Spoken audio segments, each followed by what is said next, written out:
The morning the river took Kane Landing in the spring of 1882, the only house left standing in the bottom was the one house everyone agreed should have been the first to go. It did not stand on a hill. It did not stand on stilts. It stood, that gray April morning, 14 feet above where its own front door had been the autumn before, level and dry and turning slowly on its anchor lines like a boat at a quiet mooring, while the brown flood of the St. Francis ran underneath it, carrying fence rails and drowned hogs, and the splintered porch of the Tillett place toward the Mississippi. A man named Elias Reed stood in the doorway of that house with a coffee cup in his hand. I have read the county recollections of that flood, the ones the Phillips County Historical Society gathered in the 1930s, from old men who had been boys in the bottom, and more than one of them mentions the coffee cup. It is the kind of detail people keep. A widower in a floating house, 14 feet up, drinking his coffee, while everything his neighbors owned went past him downstream. They had called him a fool for 2 years. I want to be fair to them because the men who called him a fool were not stupid men. They were farmers and they were levee men, and they believed what every sensible person in the Mississippi bottoms believed in 1880, that you beat the river by building higher than the river. You raised your house on a mound. You raised the levee. You raised the levee again. The whole logic of the lower valley in those years was the logic of height. Build up. Get above it. Reed had looked at all that and decided to do something close to the opposite. And that is why they laughed at him. And that is why, on a morning in April, he was the one with the coffee. Elias Reed was 44 years old that spring. I should say at the start that Reed is not the name on the few documents that survive. The family asked, when the Historical Society came around, that the name be changed, and I am keeping that promise here. The man, the place, and the way the house was built are real. The name is borrowed. He had come down to the St. Francis bottom in 1876 from up north, from the rafting country on the upper Mississippi above St. Paul, where for 20 years he had worked the great log rafts down the river to the sawmills. That work is mostly forgotten now, but there had been a time when a small fortune in pine, hundreds of thousands of board feet of it, and sometimes a great deal more, would be lashed together into a single raft as long as a city street, and a crew of men would ride it hundreds of miles downriver, steering with great sweep oars, reading the water, knowing in their hands and their feet the one thing the bottom farmers never learned, which was that you do not fight moving water. You go with it. You let it carry the weight, and you only steer. Reed knew water the way the farmers knew dirt. That turned out to matter. He had a wife once named Sarah, and they had come south together looking for cheap bottomland, which the St. Francis country had in plenty because it flooded, and land that floods is cheap. Sarah died in the winter of '79 of a fever that went through the bottom that year, and after that it was just Reed and the girl, his daughter Hannah, who was 11 the spring of the flood. The two of them in 40 acres of black gumbo soil, so rich it would grow a fence post if you watered it, and so low that the river came into the yard, some springs knee-deep, and once, the spring of '80, hip-deep, and stood there a week and rotted the floor. It was that flood, the one in 1880, that started him thinking. Most men, after a hip-deep flood, do one of two things. They leave, or they raise the house. Reed's neighbor up on the slight rise to the east, a cotton planter named Marcus Tillett, had done the second thing and done it well. Tillett had jacked his whole house up onto brick piers, 8 feet of good-fired brick, so that the main floor sat well above any flood the bottom had seen in living memory. Tillett was proud of those piers. He had reason to be. They had cost him a year's cotton money, and they were, by every standard the bottom understood, the correct and sensible answer to the problem of a river that came up in the spring. "You ought to do the same, Reed," Tillett told him more than once, leaning on the rail fence between their places. "Get her up on brick, get above it." And Reed would nod and say, "Maybe so," and go on doing what he was doing, which made no sense to Tillett at all, because what Reed was doing was not raising his house. What Reed was doing was learning exactly how high the water came, and where, and how fast, and then building something that would not need to be above the river, because it would ride on top of it. The idea was not, I should be honest, entirely his own invention. The river people had always had shanty boats, little houses built on a flat barge hull that floated up and down with the stage of the river and tied off wherever they pleased. Reed had lived on the rivers. He had seen 100 of them. What was strange, what nobody in the St. Francis Bottom had thought to do, was to take that idea and apply it to a real house, a 40 by 20 house with a stone chimney and a loft and a girl's bedroom, and to make it so that the house could sit on solid ground most of the year, planted and ordinary, and then, when the water came, lift off the ground of its own accord and float, and then settle back down again, in the same spot when the water fell. A house that lived on the land and rode the flood. That was the thing nobody had done. He started, the way careful people start, with watching. Through all of 1880 and 81, he kept a record. He had no instruments to speak of, but he had his own well, a stone-cribbed well near the kitchen, and he marked the water in it, and he marked the river at the landing, and he cut a notch in the big cottonwood at the foot of his yard for every flood crest, dating each one with a chisel. The notches are not there anymore. The cottonwood came down in a storm in the 1920s. But a man who farmed that ground in the 19-teens told the Historical Society he remembered them as a boy, a column of dated notches up the trunk. The highest one of all, cut deep and marked simply 82. What the watching told Reed was this: the bottom did not flood like a bathtub filling. It flooded like a thing with a temper. The water came up the back sloughs first, quiet, 2 and 3 days before the river itself topped its banks, so that a man watching only the river was always surprised. It came fastest in the afternoons, when the upstream snowmelt arrived. And it did not, despite what the leveemen believed, get safer the higher the levees got. Reed had a notion about that, a notion that the farmers thought was the proof of his foolishness, and that turned out, 14 feet up with his coffee, to be the truest thing anybody in that bottom understood. The levees, he said, were making the floods worse. Tillett laughed at him for that one. They all did. Everybody knew the levee held the river back. Reed would try to explain it and mostly gave up. The river, he said, used to spread out. When it rose, it spread sideways across 40 miles of bottom, and spreading sideways, it stayed shallow and slow. Now they had built the levees, and the river could not spread sideways anymore.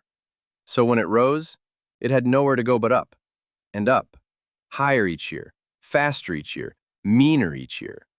They were squeezing the river into a narrow box, and then acting surprised when it jumped higher. A levee did not make less water. It made the same water deeper and angrier in a smaller space. Then why, Tillett asked him, reasonably enough, are you not afraid of it like the rest of us? I am afraid of it, Reed said. That's why I'm not fighting it. He chose his timber that first winter the way a raftsman chooses timber, which is to say, by how it floats, and not by how it looks. He wanted bald cypress, and he wanted the heart of it, the dark, old growth from the deep swamp that the millmen called sinker cypress, because a green log of it would sink. But the seasoned heart of it, properly dried, was light and would not rot in standing water for 100 years. Half the bottom was built of cypress. Cypress was the one thing the St. Francis country had more of than it had trouble. But nobody seasoned it the way Reed did, drying it under cover for a year and a half before he would so much as cut it to length. And the neighbors who rode past his yard that winter saw a man with a perfectly good house already standing, stacking and turning and fussing over a great pile of cypress logs, like a miser counting coin, for no reason any of them could see. What he was building, though they did not know it yet, was the raft, not the house. The house could come later, and in fact the house was the easy part. The hard part, the part he spent a year and a half on, was the thing the house would stand on. He was building a hull. By the autumn of 1881, the neighbors had a name for it. They called it Reed's Ark. They did not mean it kindly.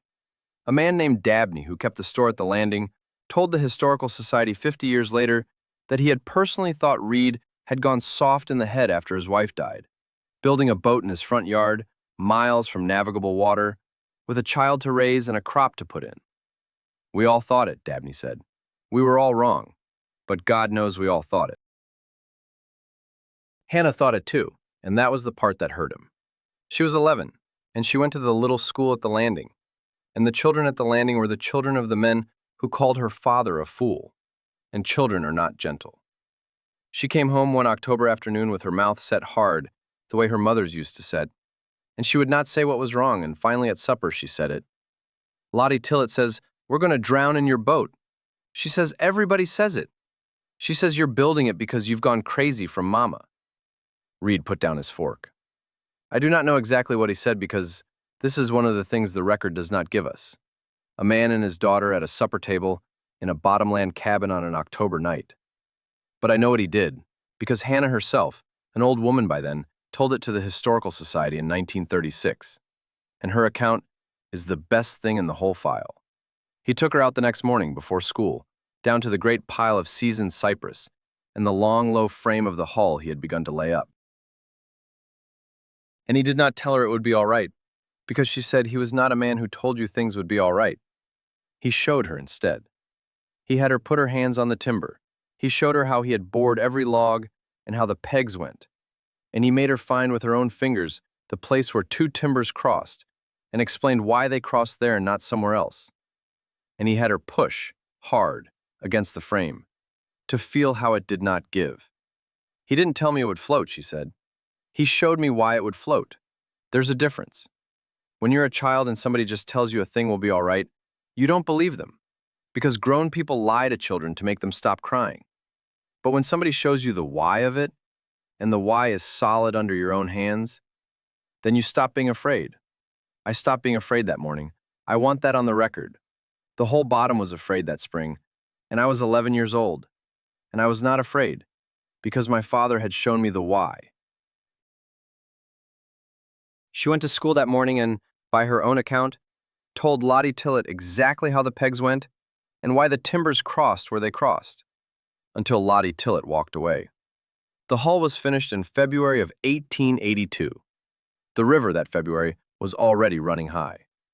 Up north, the winter had been a hard one and a wet one. Deep snow over the whole upper valley, and then a fast, warm rain in late March that brought it all down the river at once. The old men in the bottom did not like the look of the water.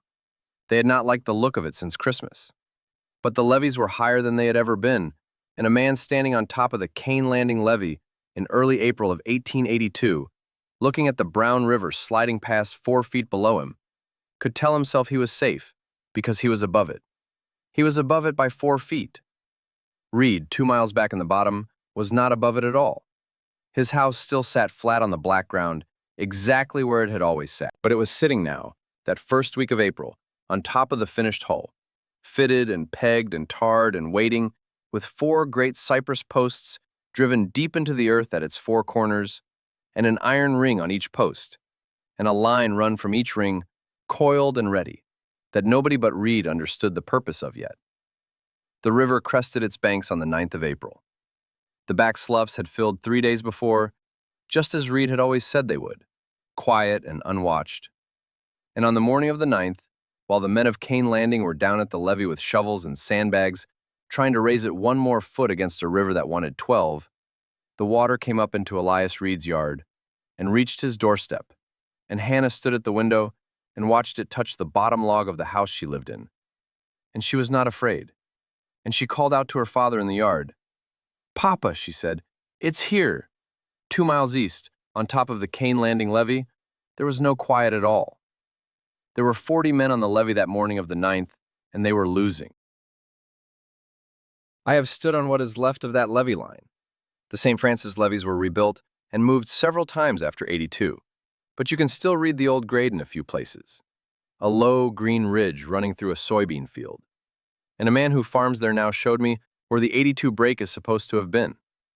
40 men and mules and a wagon of meal sacks they were filling with sand and dirt and throwing up on the crown of the levee to gain a foot, while the river on the other side climbed a foot faster than they could throw.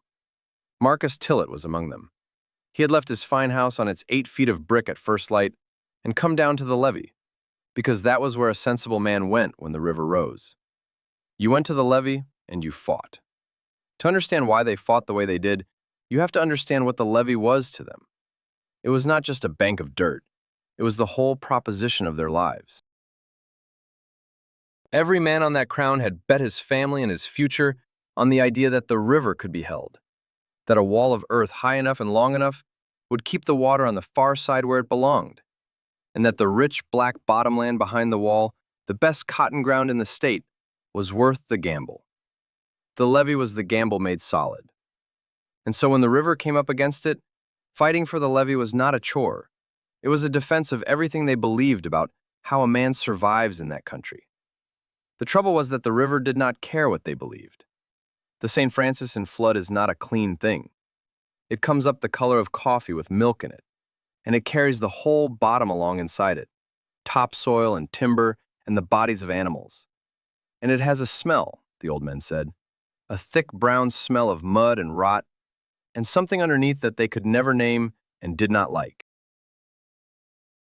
By mid-morning of the 9th, the men on the levee could see the water through the seepage on their own side, little boils of it pushing up through the base of the dirt wall, sand boils, the levee man's nightmare.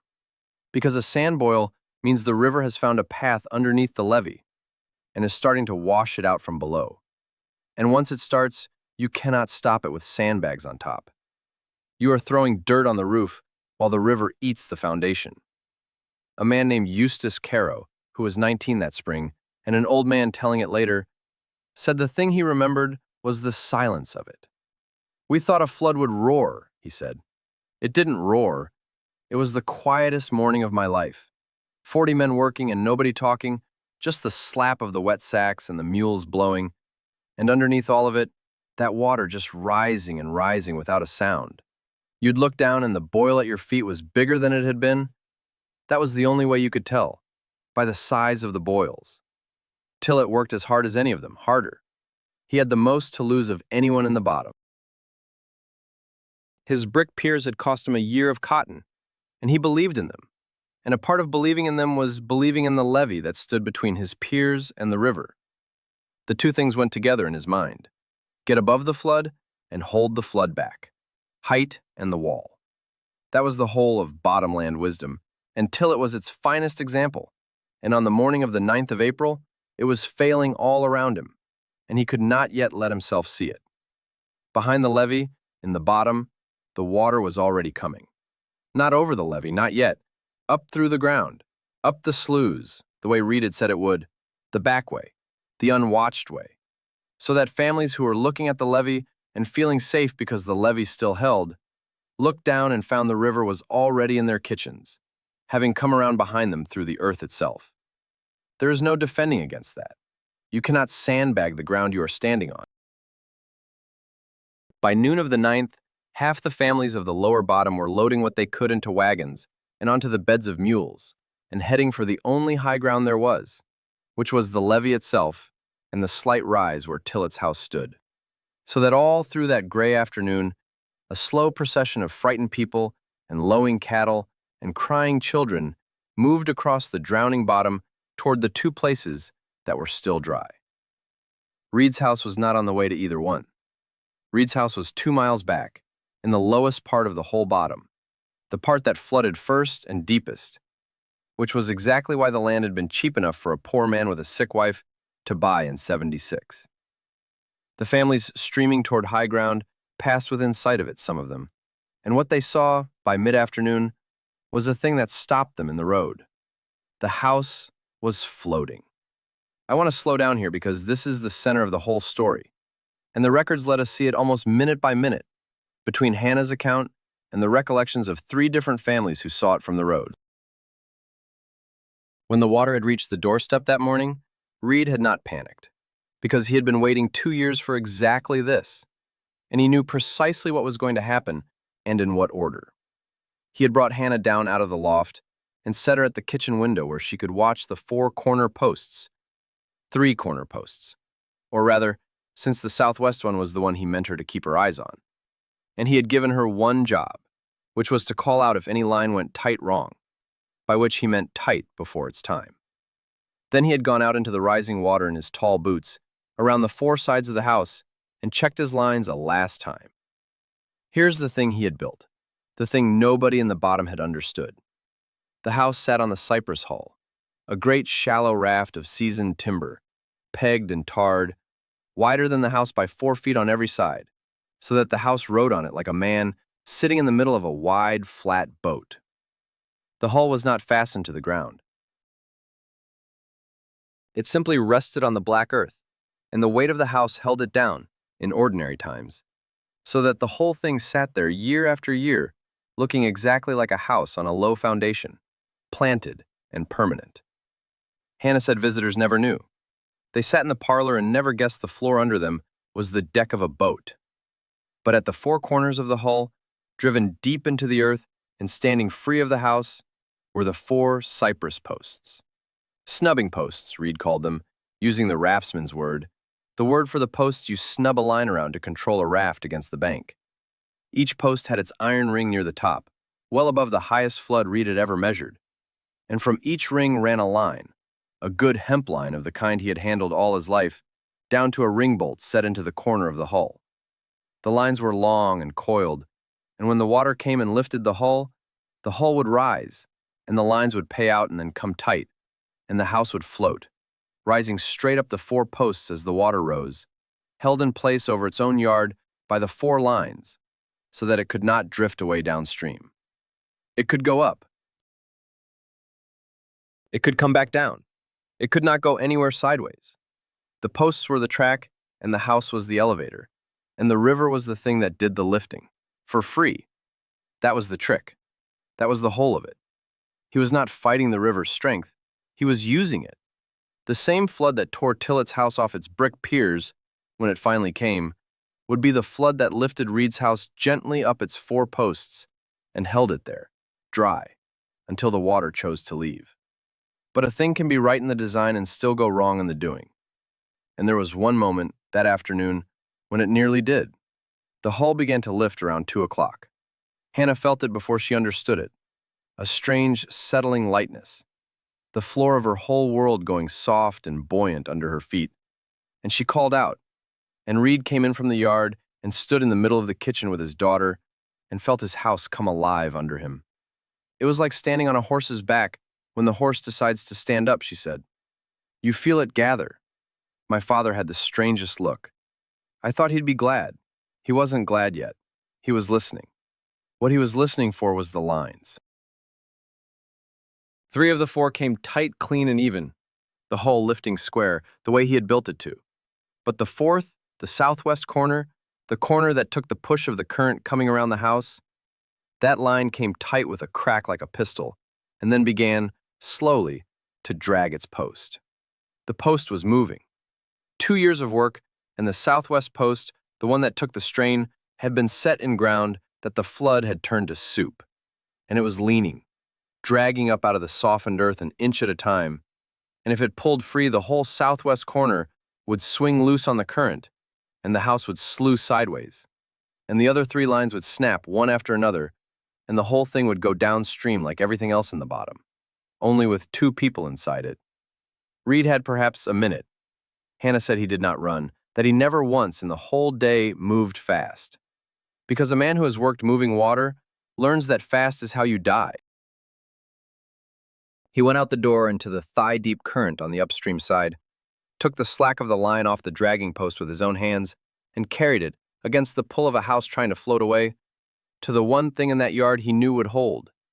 The stone-cribbed well, the old well he had dug himself, 6 feet of fitted stone going down into the earth, the heaviest fixed thing he owned. He took 2 turns of the line around the well crib, a raftsman's snub, the knot he had thrown 10,000 times on the upper river, and he held it, and the line came tight, and the house stopped slewing, and held. He stood in the water, holding that line to the well for 2 hours, Hannah said, till the current eased at the top of the flood, and he could get a proper made fast on it. 2 hours, in floodwater, in April, holding our whole house to a well with his hands. I brought him his coffee out there. He wouldn't come in. He drank it standing in the river holding the line. People talk about the house floating like it was a clever trick that worked itself. It didn't work itself. My father held it to the ground with his hands while it tried to leave. By dark on the 9th of April, the house had risen 6 feet and steadied, floating square over its own yard, held by 3 good lines and 1 raftsman's snub around a well. And 2 miles east, on the rise and along the crown of the levee, 200 frightened people watched the dark come down over a drowning bottom, and wondered if the levee would last the night. It would not. But that is the next part. Inside the floating house, that first night, it was very quiet. The current had eased at the top of the flood, the way Reed had known it would, and he had come in at last, soaked to the chest and gray with cold, and made a proper fast on the southwest line, and changed into dry wool, and built up the fire in the stone chimney, which drew as well floating as it ever had on the ground. And then there was nothing to do. That was the strange part, Hannah said. All the work was done. The whole bottom outside was a drowning, roaring chaos. And inside their own four walls there was a fire and a kettle and a girl and her father, dry, 6 feet up on the back of a flood, with nothing left to do but wait. She could not sleep, and she came down from the loft, and she said the thing that had been sitting in her since the water came. If we float away, she said, we won't have a home anymore. A home is supposed to stay in one place. That's what makes it a home. Lottie says a house that floats isn't a real house. It's just a boat, and people who live in boats don't have a home. I think a lesser man would have argued with the engineering of it, would have explained the lines and the posts again, would have told her once more why it would not float away. Reed did not. Hannah remembered that he was quiet for a while, and then he asked her a question instead. When your mother was alive, he said, and we lived in the old place up north, before you can remember, was that home? She said yes. And this place, is this home? She said yes. 2 different places, he said, 800 miles apart, both of them home. So a home isn't the ground. If it was the ground, you could only ever have the one. And we've had 2, and they were both real. He told her, she said, that her mother used to say a home was wherever the people you loved were warm and dry and not afraid. Your mother was never afraid of water, he said.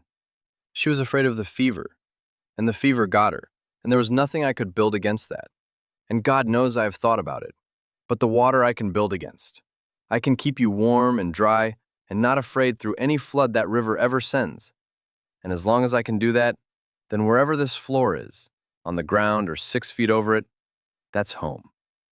The Tillet girl is wrong. A home isn't a thing that can't move. A home is a thing that keeps you safe when everything moves.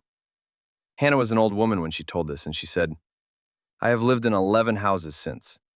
I buried my own husband, and I raised 4 children, and I moved more times than I can count. And every time, I thought about my father saying that.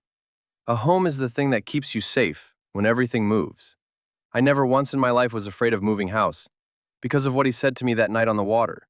And I think that is the most valuable thing anyone ever gave me.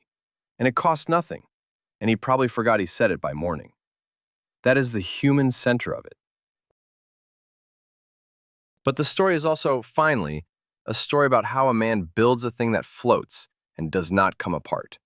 And I owe it to Reed, and to the men who do this kind of work and are never remembered for it, to tell that part properly. Because the design was better than anyone in that bottom understood, and most of why it worked is invisible until you look. Start with the hull. A flat raft of logs will float, but it will not float level under an uneven load like a house, with a stone chimney heavy at one end and a hollow loft light at the other. It will float low at the heavy end and tip, and a tipping house pulls its own lines crooked and tears itself apart. Reed had solved this the way the old raftsmen solved it, by balancing the load against the buoyancy. He had laid the lightest, most buoyant cypress, the dry old heartwood, thickest under the chimney end, so that the heaviest part of the house sat on the most floating part of the hull, and the whole thing came up level. He had figured this not with mathematics, which he did not have, but with water and a scale model. Hannah remembered a little model raft, 2 feet long, that her father floated in the horse trough through the winter of '81, loading it with stones to stand for the chimney, shifting the stones and the logs until the little raft rode dead level, and then building the real hull to match. He flooded a toy house 100 times, she said, so the real one would only have to flood once. Then the seal. A log raft leaks. Water comes up between the logs. For a raft of lumber going to a sawmill, that does not matter, but a house needs a dry floor. Reed had pegged his logs tight and then driven oakum, tarred hemp fiber, into every seam the way a shipwright caulks a hull, and then laid a second floor of tongue and groove cypress over the whole deck with tar paper between, so that even as the logs below took on a little water and grew heavy, the floor the family stood on stayed dry. This is why the design needed a year and a half. Not the idea, the ceiling. A man could think of a floating house in an afternoon. Making the floor dry took 18 months. Then the posts, which were the cleverest part, and the part the bottom mistook for the foolish part. Anyone watching Reed drive 4 heavy cypress posts at his corners assumed he was, like everyone else, trying to fix his house to the ground. And they thought he had done it badly, because the posts did not touch the house. But the posts were never meant to hold the house down. They were meant to hold it in place while it went up. A boat tied to a single piling in a flood swings and bangs and tears loose. A boat held by lines to posts at all 4 corners, with the lines long enough to let it rise but rigged so it cannot drift, goes straight up and straight down and stays put. Reed had taken the principle of a raft snubbed to the bank and turned it on its end, so that the bank ran vertically, up the 4 posts, and the river lifted the house along that vertical bank like a boat warped up a wall. There is one more thing, and it is the thing that nearly killed him, and the thing he fixed in the one place his 2 years of planning had not reached. He had set the 4 posts in dry ground in the autumn, and dry ground is firm, and he had tested them by hauling on them with the mule, and they had held. But he had not been able to test them in saturated ground, because you cannot flood your own yard on purpose, and saturated gumbo soil, the black clay of that bottom, loses almost all its strength when it is soaked. It turns from something like firm cheese to something like thick soup. The southwest post, the one in the path of the current, sat in soil that the flood softened faster than the others, and it dragged. Reed's whole beautiful design came within a minute of failing at the one point where he had had to guess instead of measure. And he saved it not with the design, but with his hands and his head in the well, with the oldest and simplest knot he knew, thrown around the heaviest fixed thing in his yard. I find that the truest part of the whole story. The design was brilliant, and the design nearly failed. And what bridged the gap was a man standing in a flood for 2 hours, holding a rope, and knowing which knot and knowing what would hold. The Cane Landing levee failed at about 3 in the morning of the 10th of April. It did not fail where the men had been fighting. It failed half a mile down, at a low place where a sand boil had been working all day unwatched. And it went the way levee breaks go, not as a slow leak, but as a sudden collapse. 100 feet of the wall simply gone in a few minutes, and the river, which had been climbing against the outside of that wall all day, with all the weight of the upper valley behind it, came through the gap in a wall of water that an old man named Caro, who heard it from the rise, said sounded like a train made of water, the only loud thing in 2 days. Everything in the lower bottom that had been merely flooding was now in the path of a current, and the slow brown rising of the 9th became, in the dark hours of the 10th, a moving flood with the power to carry houses. It carried tillets. The brick piers, the 8 feet of fired brick that were the pride of the bottom, and the correct and sensible answer to the river, did exactly what brick piers do when a moving flood gets under the house they hold up and lifts. They held the house down while the water lifted it, and so the house broke. It did not float. It came apart. The water tore the frame off the piers, and the piers stood there, 8 neat columns of brick, holding nothing, while Marcus Tillet's fine house went to pieces in the current, and the pieces went downstream, past the floating house of the man he had called a fool. Hannah slept through the levee break. That is the detail I keep coming back to. The most violent hour the St. Francis Bottom had known in a generation. The wall of water, the train made of water, and an 11-year-old girl slept through it in her own bed, 6 feet up on a flood, because her father had shown her the why, and she was not afraid. She woke at dawn on the 10th to a changed world in a quiet house, and she came down the loft ladder and found her father asleep sitting up in the kitchen chair, with the southwest line still wrapped once around his wrist out of habit, even made fast as it was, and she let him sleep, and she put on the coffee. When she carried him his cup, he woke, and the 2 of them sat in the floating house in the gray light and looked out the window at what the river had done. What the river had done was take everything.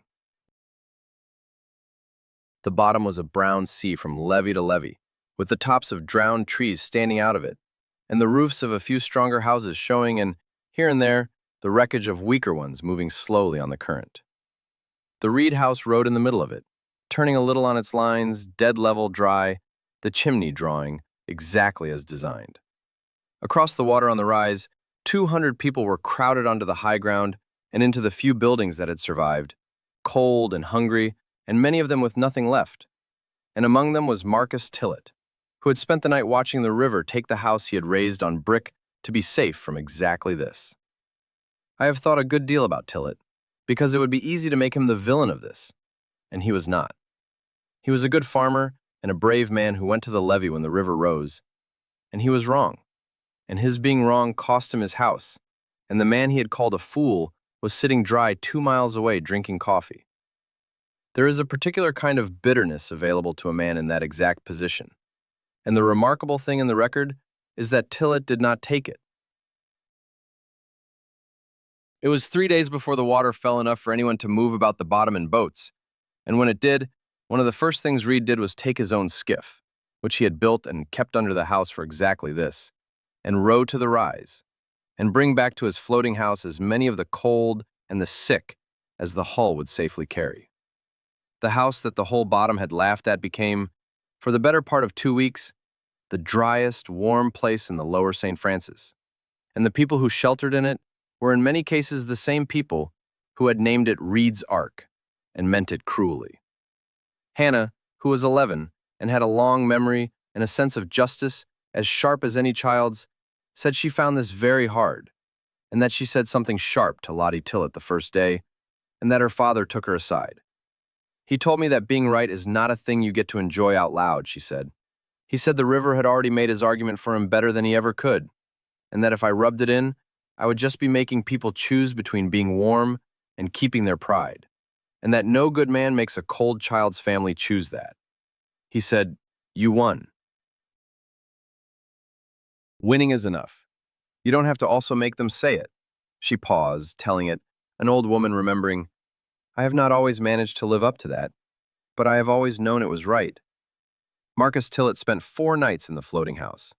On the last of them, the record says, he and Reed sat up by the fire after the others slept, and Tillett asked Reed to explain the whole thing to him, the hull and the posts and the lines, the way Reed had once tried to explain it across the rail fence, and Tillett had not listened.